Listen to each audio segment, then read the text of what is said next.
Hey, welcome to episode 10 of Read, Burn, Hoard. This is a video series where I am going through my entire collection, a couple of shelves at a time, and really getting brutal on what I'm deciding to keep and what I'm letting go. I'm not quite halfway through the collection yet, but it's getting close, and I find with each passing video that I film, I have more and more clarity on what I want my collection to look like, and I have less patience for those books that I've been hanging on to for forever. So the ultimate goal is to be under 1,000 books by the end of 2025 through this process. And I thought I was doing pretty good, but it's September and I am watching my number as I drop it down each Read, Burn, Hoard bounce back up almost equally with the books that I'm bringing in. So luckily, my patrons and I are running a challenge where I'm reading only owned books until the end of the year. So between that, limiting what I'm buying, and continuing to unhaul a bunch of books in this project, maybe I'll hit the goal. And that's just short term. Eventually, I would like to have under 5 years worth of reading in the collection. So maybe about half of what I currently have. Currently, right now, the count is 1,091 unread books here. Let me show you how the collection is looking. I'll show you all of the books that I've hauled since the last one of these videos. Yeah, I'll pick a book to read for this month's project, and then we will get started on going through the shelves. Everything in the library is actually looking pretty good. Bottom shelves, I have some things double stacked that I need to read or integrate in. But basically, these 4 stacks have been gone through, except for that top shelf up there. These are all unread books that made it through era 2, the pass that I just did with them. And then these 4 stacks here, I still need to go through most of them for the second time, including that top row there. And then this middle shelf on these top rows all need to be gone through as well. And this is cramping my style because that shelf there is taking up space in my precious red books collection. And as you can see, I've started double stacking along the bottom of new things that I've been bringing in and reading because I just don't have room for them. But for the sake of, I need to show you everything that I've picked up and read since the last check-in of this video. So this entire shelf are all books that I hauled, plus these down here. I'm not sure if I'm counting the Gabrielle K. I might be returning those, but these 2 are purchased, and then these 3 books over here are the only things I've read from my collection over the last month. So, I mean, there's your problem. The ratios are completely off, and I can't even blame it on things like, well, I'm just adding to my collection a lot of things that I've already read. This beautiful Hobbs set from Illumicrate is the only thing I picked up that I hadn't read, or that I've already read, so it doesn't count against me. So the ratio is 3 to 14, if I'm not counting those K books down there. And that's not very good. This stuff over here, I had already purchased months and months ago, and it finally showed up. Same thing with this book here. It's like a subscription box thing. But these were complete extra pickups. I've got continuations in series. I haven't started the Assistant to the Villain series yet, but that's why I got that one. And then Glorious Rivals, I am actively reading this series, so that one I wasn't mad at myself for. And then I've already purchased the first 2 of these, so the collector in me can't let a hardcover go by. And then I'm continuing to pick up everything Adrian Tchaikovsky has ever produced. And unfortunately for my pocketbook, I've recently gotten into Book of the Month, and I actually picked this one up on Pango. I haven't got a subscription yet, but it looked like a fun story. Oh, same thing with Silver Elite. So yeah, and then more Tchaikovsky. I mean, obviously, high priority things. These are beautiful. I probably could have done without them, but I don't hate the things that I'm bringing home. I just hate the sheer volume of it. But like I said, with my new challenge, hopefully my ratio next month will be a little bit better. I do have a few outstanding orders on their way in, but I am continuing to put myself on mostly a spending hold. Okay, but we need to also pick a book that I'm going to be reading for this episode. And as you can see here, I have lined up all of the cards I picked in my TBR card challenge that I do for my reading wrap-up videos. And I would like to pick something that will also fill one of these cards. And I think for the sake of read a fantasy novella, I have like a really high priority series that I would like to get to fill that card, but also because I've been stalling on reading it for a couple years now. If you're a longtime viewer of the channel, you've seen me mention this countless times, but Pilgrimage of Swords! This is a novella series by Anthony Ryan. I painstakingly collected all of these beautiful hardcovers. The series is complete with this 7th book, and so I would like to read the little novella that goes along before this book, and then just read the entire series. Treat the whole thing like one big book and read it from start to finish. It's the equivalent of like a 400-page book. I have read the first 3 already, but it was so many years ago that I don't remember anything. That was all that was published at the time. So yeah, this is what I would like to have read for my red component, and it will kill 2 birds with 1 stone. So that's what we're doing. I'll check in on that a bit later in the video. And then just to recap, we worked on these shelves last month, and I gotta say, since I looked up like the authors Kincaid, Aurora Rising, and this epic book, I have been feeling really antsy to come back and read those, and that's exactly the kind of feeling that I was hoping to capture. So let's get started on these shelves here and see what kind of damage we can do today. I'm feeling ruthless. Kicking things off with the Empire of the Vampire series by Jay Kristoff. Now, this is a relatively new acquisition, but as someone who loves vampire urban fantasy and also loves high fantasy, I am so curious to read this book to see which side of the fence it's going to appeal to me on. From the feedback a lot of you have given me, it's going to read more like a high fantasy, but I'm just so curious. I'm so curious. So I don't want to look at anything up about it because I'm not sure I want to know anything about what to expect, but this one hopefully will get read sooner than later. And depend on how those go will depend on how I feel about the Storm Dancer series eventually. So these were books written by Jay Kristoff earlier on in his career. They're part of the Lotus War series. And I think I am interested enough in the author that I am going to hang on to these for now. I also got a couple of personal recommendations about this series, and I like the vibes. So for those reasons, we are going to kind of sit tight with these nice hardcovers for a little bit longer. I have the Freedom's Gate series by Naomi Kritzer. I believe it's a completed trilogy. My copies do not have covers on them. Taking these home was a perk when I used to be a bookseller, but it's been a while since I've looked these up. I need to remind myself what they're about and see if they're worth hanging on to coverless copies. I've been kind of over it lately, trying to get rid of everything that I have that's coverless. Because let's say I read it and love it, I'm going to want to replace them. So hanging on to these physical copies have only been for placeholders and reminders to me that I want to explore the series. So let me look into this. This one has survived a lot of purges because I am interested in the storyline. It says, it comes the tale of an impetuous young woman freeborn in a world of slavery and magic. And I guess she's an aide to a really important military officer and ends up taking on a mission where she has to go undercover as a slave. That sounds really interesting to me. It sounds like a lot of political intrigue. The ratings are just okay. They're like 3.8 and it's consistent across the board. In fact, it kind of only increases just a little bit of the final book. Usually you see a spike. It's officially called the Dead Rivers Trilogy. It was published in like 2004. It's like 25 years ago. It's the year I graduated high school. Oh my gosh. So I like that it's going to have a little bit of a classic fantasy feel, but it was written in a more modern era and it's written by a woman author. So there's some subject matter in here that hopefully will be handled a bit tastefully. So the debate comes now, do I just stick with a digital component because it is available in ebook, or do I hang on to the physical copies? And it's historically inspired.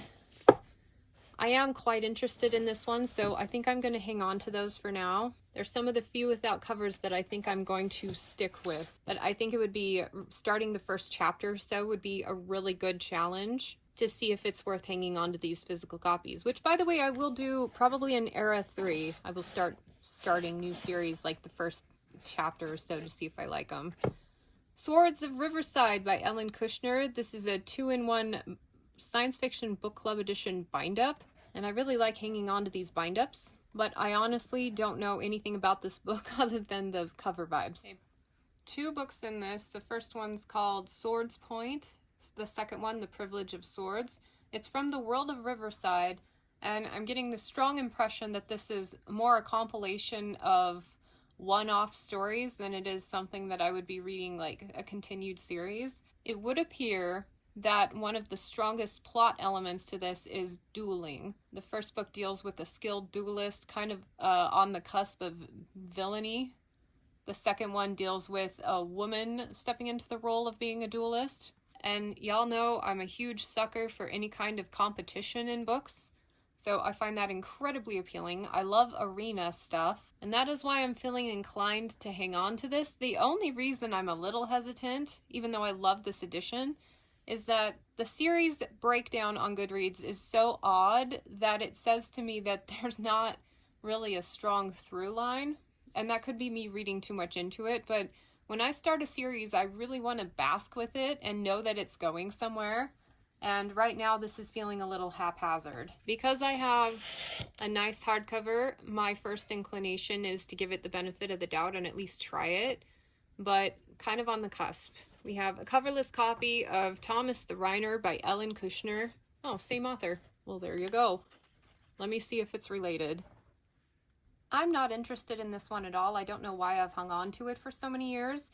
It's one of those things where if I were to have to give a verbal inventory of everything I own, I would never remember that I had this. It says this is a contemporary novel where a young Thomas Rhymer awakens the desire of a powerful queen of Elfland and is swept away into her realm. I really, if I'm going to try Ellen Kushner, I'm probably going to read this. But upon some investigation, the author herself is really interesting. Says she weaves together multiple careers as a writer, radio host, teacher, performer, and public speaker. This woman is heavily involved with the arts, and I am drawn to wildly creative people like that, but I don't know if I trust.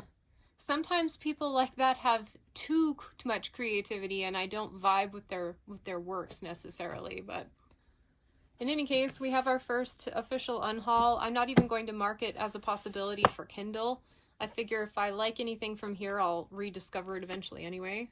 Okay, we haven't gotten rid of much so far, but you just wait. Here we go. I need to give you a kind of a perspective shot to show you just how many Mercedes Lackey books that I have.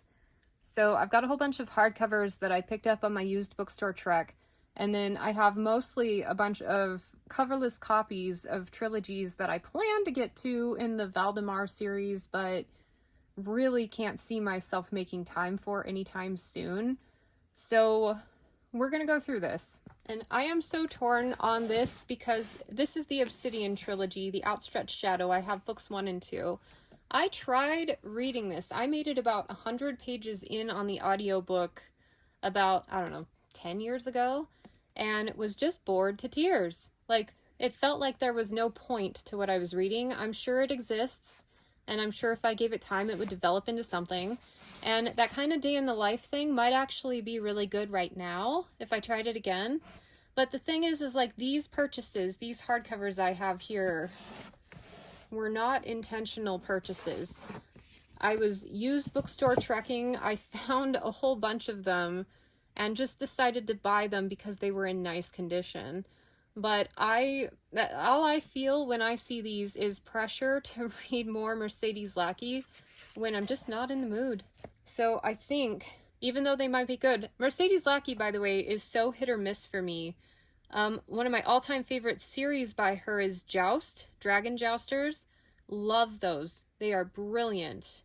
5-star reads. The Griffin series by her. Hated. Absolutely hated those. The Hunted series. A young adult, one of the best ones I've ever read.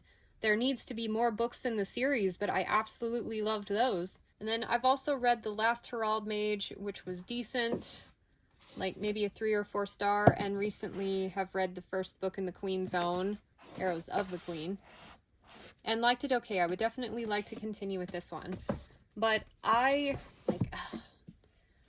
Because I know myself, and I know that I just feel pressure to read these, but I don't think I'll actually ever get around to them, I am going to opt for the space and getting rid of all of these hardcovers.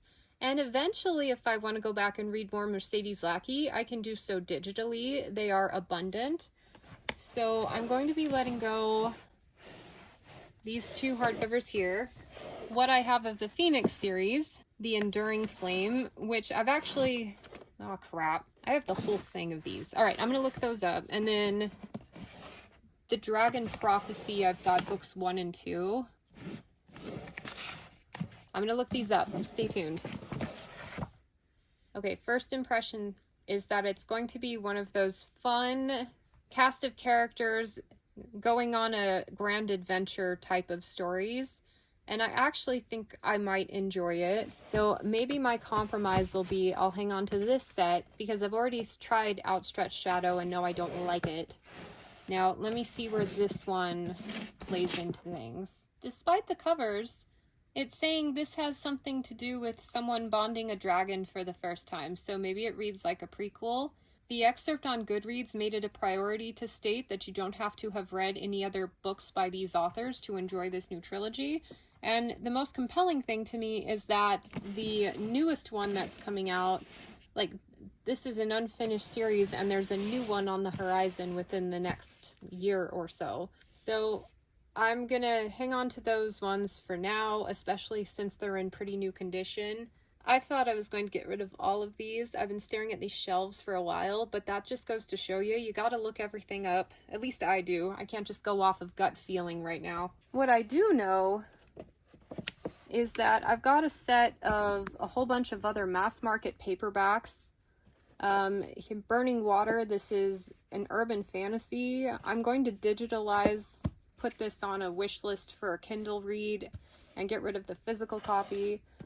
By the Sword is a one-off book that I got from my mom. That's part of Valdemar series that I'll probably never read. Like, Valdemar is up to, what, 30 or 40 books right now, and they're still being written. I just don't know that I care that much. I think I've got them in order here of chronological, and the only one I have interest in getting to and reading is the rest of the Queen's Own series. So I'm going to keep this one. And then I think everything else here I'm going to get rid of. I have been told that Mercedes Lackey hardcovers are easier to get a hold of than most because they're so abundant. But yeah, I'm finally letting go of this awkward one-off. That can go. I have a few in here that have covers, but then I have a lot of them that don't have covers. So back in the days when I was just collecting everything I could get my hands on. Yeah, like, I'm probably interested in reading these, but I don't see myself doing it anytime soon. And I also don't think if I read them it would be like mass market. I don't think I want to hang on to the mass markets. I'm a hardcover collector now. I'm embracing this. I have the Storm series. Oh, and another Owl book. That does mean they're in chronological order. So, just like that, I've cleared a whole series, and I've been giving this a lot of thought. And like I said, it's not because I don't think I'll enjoy these books, but I'm sick of hanging on to them, and I would rather have the space. And if I want to return to Mercedes Lackey's world, I will do so in one little chunk at a time. This seems like a good time to take a break and talk about the set of books that I'm reading for this month. I finished a couple of books in the Seven Sword series. Upon some further research, I realized I actually have read the first book 2 previous times, once in 2021, another time in 2022. And the second time I read it, I continued on with the second and third books. Those were the only ones that were published at the time, but then never continued on from there. These are so short. They have come out at exactly 1 year apart, and I found when I finished the third book, I didn't have enough retention of what the story was to get into the fourth one when it came out. So now I've just been stalling, but lucky me, all of them are out, so I can dive in fully, and it will not be a reread in a couple of years to continue on situation. I am so over that. I have momentum now. I've started these, even though I have to put them down to start a book club book. The series is going strong, and I'm hoping to be finished within the next month or so. Okay, all that said, I actually probably needed 3 times with this book. It's one of those with such rich and deep world immersion that you miss a lot of details, or at least I did the first time around, especially trying to do it on audio. And as much as I love Stephen Brand, he's one of my favorite narrators, he didn't do a lot of differentiation in this one. So the characters sounded the same, the story was kind of monotone, surprisingly.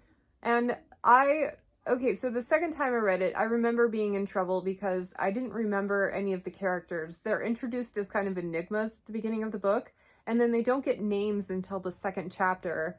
And my brain wasn't in on that when I was doing the audiobook version, and so I missed their names the first time around, and then proceeded to be confused the entire novel. That did not happen this time around, and it was actually a really good story. I remembered a lot of what happened. And the closest thing that I've read to this is Malazan. But like Malazan, if you were only following one character through the whole book. And I think it's mostly atmosphere and vibes, like world building components, and then just subject matter, and from a superb writer.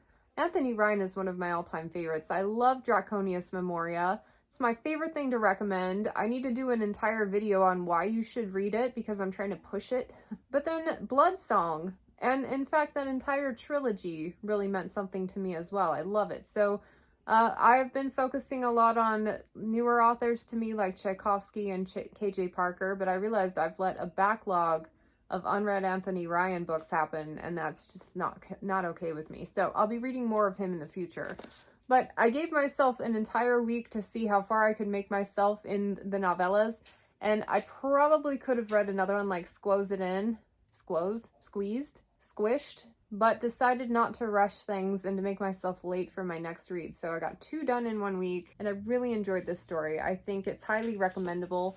These hardcovers are insane to get a hold of, but the ebook with the audiobook as a bundle is relatively inexpensive, so you can at least pick it up kind of cheap. So overall, even though I've read these before, I counted them as unread because I knew I would have to reread them to continue. So that brings my total unread book count down by 2 more. And I think my ultimate star rating is going to be a 4 stars for each book. The second one was just a little bit weaker than the first one, probably because the novelty had worn off. And both of these have kind of a slower start that ends up with this amazing careening momentum. And he creates these awesome moments at the end that really like mic drop moments. Very cool. So maybe 3.5 out of 5 stars for this one and 4 stars for this one. It would be more if they weren't novellas, but I feel like I need time to acclimate with the story, and by the time I got acclimated with this one, it was finished. So ask me when I finish book 7 how I felt about the series as a whole, and that's probably more of an accurate representation. So there you go. All right, let's kick things off. We have the Green series by Jay Lake. The cover is obviously what drew me to this series in the first place. I think the covers are so interesting, especially this one where she's upside down. I really don't know what it's about, but it looks Asian inspired and kind of assassin vibes. So let me look it up, but I'm pretty sure I'm hanging on to those. Well, it's rated very poorly, but it's exactly what it looks like. Young woman being sold into slavery, trained as a courtesan and an assassin, blah, blah. And the ratings were like 3.25. That's pretty low for Goodreads. So that would be an excellent one to pick up eventually and read a few chapters from to see if I vibe with it. But for now, we're going to keep it because I have the full set. We've got Starflight by Melissa Landers. This is a YA science fiction from the author who brought us Alienated, a series that I think is so cute. I started reading this one and then put it down more because of circumstances rather than because I wasn't enjoying it. I made it like halfway through it. And ever since I've been meaning to get back to it, but have not made the time. But I really like the author, and I really liked what I had read. So, like, what the heck is wrong with me? I really don't know, but I'll get back to that one eventually. I still haven't even bought the second book. I have an Arc of Mystic City by Theo Lawrence. No idea what this one's about. I need to go look it up. Hey, this is a trilogy, and I kid you not, they are trying to pitch it as if you like Hunger Games or X-Men, you'll like this series. I can tell I'm being manipulated there a little bit, because when you get into the description of the book, it's talking about these 2 warring political houses and this girl is matched up with a boy from the other house to garner some peace, but she, I guess, wakes up one day and has no memory of falling in love with him or being around him, and from there the mystery ensues. So it seems like this one is strongly driven by a romance plot rather than those cool world building elements that it's pitching. And this is another one of those that if you asked me to inventory my collection, I would not remember this one at all. In fact, it's really funny to me that this has made a few purges, probably because it's an ARC and I think it's really cool to get those.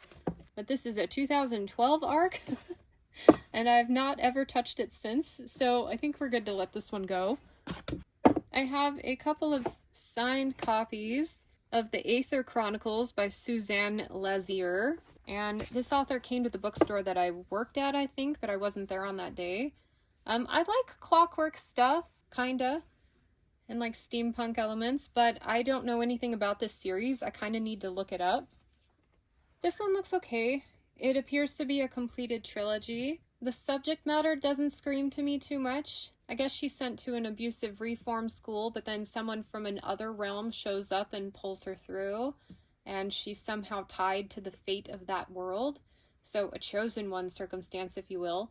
But the problem is it's more of a fairy world, and I guess a fairy slash steampunk vibe could be kind of interesting. But I don't know, like maybe I'm judging too much by the covers, but I just don't think I'm into this type of story right now, and I'm really low on patience with fairy stuff.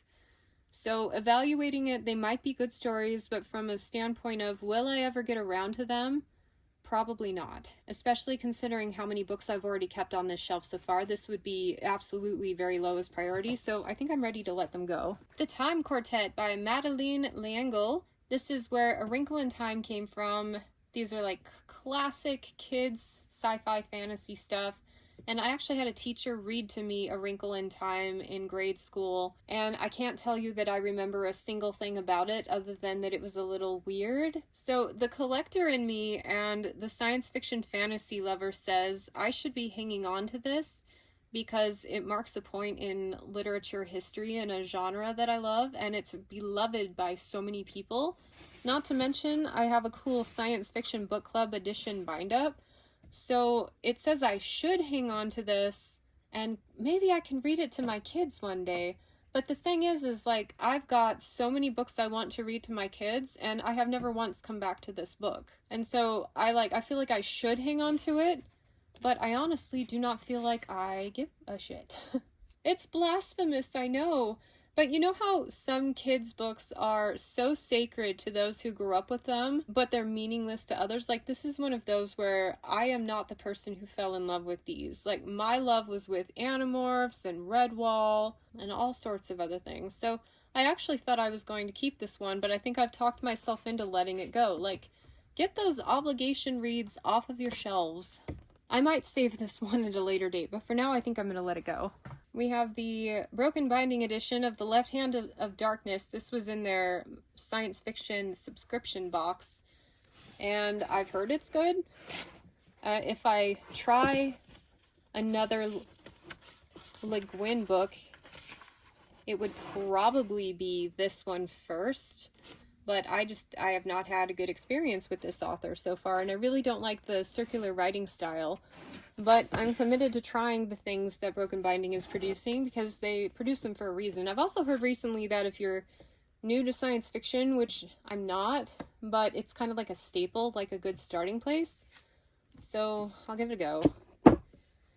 This, on the other hand, is a bind-up of the Earthsea trilogy by Le Guin, and more so than most things that I have on my shelves, every time I get to this shelf when I do a feature like this, I get so many comments about Earthsea.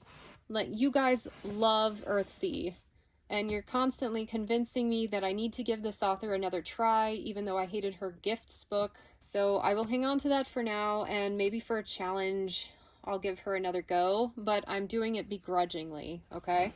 I have the Three Swords series by Fritz Leiber, and this has been low priority on my shelves for a really long time, and I've almost unhauled it a couple times. These are compilations from the Science Fiction Book Club, but then you hear Brandon Sanderson talk about the stories that shaped him as a writer, and he brings up this author almost every time, and I'm like, okay, fine, I'll hang on to it. And it's perhaps a little more high up on my priority list than it was before, which was like dead bottom. So I will give them a go eventually. But again, a little begrudgingly. I don't know what it is about this feature, but I always end up starting off a little slow and then gaining decluttering momentum as I go. It might just be how the shelves are laid out. I've got my Fairy Loot edition of A Teller of Small Fortunes. I'm excited to read this book. It's come up in rotation several times. It just hasn't quite gotten picked yet, but that's a definite keep. I have a 2013 arc of the Seven Wonders series by Peter Larangis. And this one would be a really good one to look up because I don't think I've ever looked into it. It's like a Percy Jackson knockoff. Okay, this is why I look things up, because every now and then something cool pops up that makes me excited to read something. It says, Jack McKinley is an ordinary kid with an extraordinary problem. In a few months he's going to die. Jack needs to find 7 magic loculi that when combined have the power to cure him. The loculi are relics of a lost civilization and haven't been seen in thousands of years, because they're hidden in the 7 wonders of the ancient world. That sounds like a lot of fun. It sounds kind of like what Percy Jackson did for my knowledge of mythology. So reading this, I definitely have more answers when it comes up on Jeopardy! That sounds interesting to me. The marketing team sold me. Also, there's an illustrator listed. So I love it when books have illustrations throughout. Can't see too many of them. Okay. All right. I don't know that I would credit an illustrator for what little I've seen in here. Okay, so there's clues and stuff. All right. That one made the cut, even though I was almost certain I was going to let it go. Every Day by David Leviathan. I'm torn about this one because it actually sounds like an interesting book. It's the kind of thing that's off-brand enough that I end up really engaging with it. But the premise is this guy wakes up in a different body every day, but he doesn't really try to get involved with anything going on or get attached until suddenly he starts to feel attached to someone, and I'm sure that kind of shapes how things go for him. This would be one of those things I would pick up off my shelf on a complete whim. It wouldn't be premeditated, but it's just that breath of fresh air, kind of a palate cleanser between other things, and I think I am going to keep it for now. I sound so apologetic, but it's because, like, there's a part of me that knows, like, yeah, I may get around to it eventually, but not within 5 to 10 years. I mean, 2012, I've already hung on to it for 13. How much longer do we need? I have coverless copies of an urban fantasy series, and I have already determined that I would like to read these. I can remember looking them up on a previous Read Burn Hoard. I like that it's male urban fantasy authors. I feel like I have read through a lot of them, and this one seems kind of palatable, but I guess I marked them and they're not super high priority. So the thing is I do not think I need to hang on to physical reminder copies anymore. Let me look it up and see if these are available digitally. Looking it up, it kind of sounds more debaucherous than I remembered. Like the guy runs a strip club, but the main character is a vampire. I don't know, there's something about the combination of male POV, but the male is the supernatural component that I think is the reason why I want to give it a go. But looking up a little more details on it just barely didn't help too much. So I think I've decided I am going to let these physical copies go. I marked the ebook, and so it's on a list somewhere if I ever want to pick up the digital, but we're going to let these physical copies go. Okay, here we go. I've had a lot of torment, like personal torment, about what to do about this series. So this is the Through Wolf's Eyes Tor Fantasy. I've read this first book. I liked it well enough. She's kind of a wild child connected to the wolves, raised in the wilderness or whatever, and then has to kind of acclimate with court life, that kind of thing. I did like this first book. And the struggle has been, I know I'm going to have to reread this if I ever want to continue, and I do think it's something I would like eventually, but as you can see, I have here a hodgepodge. Some have covers, some don't have covers. Oh look, that one has a cover, and then this one's a hardcover. Like, the total mismatch drives me insane, and I just don't see myself ever getting back to it. Like, and I really like Jane Lindskold. I think the problem is my collector's sensibilities, because there's two factors here. There's the reader's mindset when I'm going through these books, and then there's the collector's mindset. The collector in me absolutely hates this hodgepodge formatting, and so I don't want to keep mass market paperbacks. But also, I don't want to go through and buy a whole bunch of secondhand hardcovers for a series I haven't read yet. And it really bothers me that the only hardcover I have is the most recent one in the series, so way down the line. So I think the thing I want to do, I may not give up on the series forever, but I think I'm going to let all of those editions go and then put this in my red section as a place marker. And who knows, maybe I'll get back to it eventually, but I don't think I need to hang on to the hodgepodge. And I don't know, with all the special editions, maybe this one will get a run, but we're going to let these go today. I have these gorgeous broken binding editions of The Three Body Problem by Cixin Liu. I really appreciate Cixin Liu for the creativity and the works that I've read so far, although they can kind of be a bit dry and conceptual, focusing more on the kind of the plot rather than the characters. But it's one that, especially since they're these nice broken binding editions, that I'd like to get to eventually. Next up, I have my copy of Speaking Bones by Ken Liu. It's the last book in the Dandelion Dynasty series, and I've been stalling on picking this one up for a year, mostly because it's massive. I actually did start it, so I need to get back to it, but I mean, we're definitely keeping that. And then I have books 2 through 5 on the Chorus of Dragons series by Jen Lyons. I read Ruin of Kings, and it was one of my favorite things that I read the year that I read it, and then I just never made time in all the chaos to come back to these.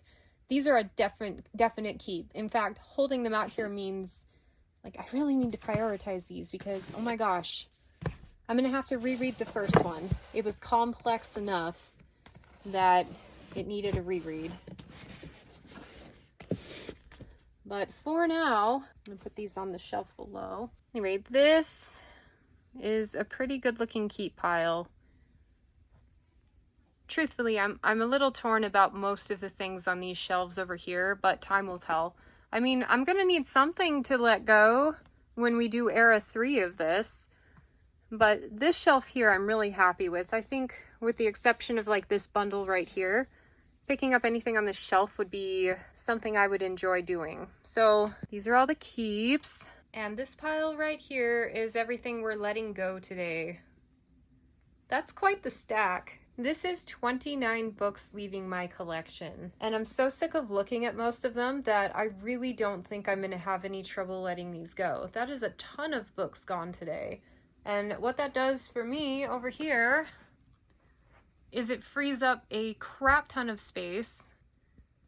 And that means that these books that have just been hanging out on the bottom shelf down here and all of those new acquisitions that I brought home are finally going to have somewhere to go in the collection. So, woohoo! So I'll shift everything over and I'll have everything ready to go to start our next episode in a month. Now, if I could only stop buying books. I also need to decide which series I'm adding to this jar. These are all the series I've come across so far that would be really high priority. Eventually, when I earn starting a new series with my TBR cards, we're going to pick from this jar. So, of everything I have up here, I think I'm going to add in Teller of Small Fortunes, if that hasn't been read by then, and restarting the Chorus of Dragons with Ruin of Kings. So I think those are the two that are going to get added. And that's all for this episode. Thank you so much for watching, and I will catch you on the next one. Bye!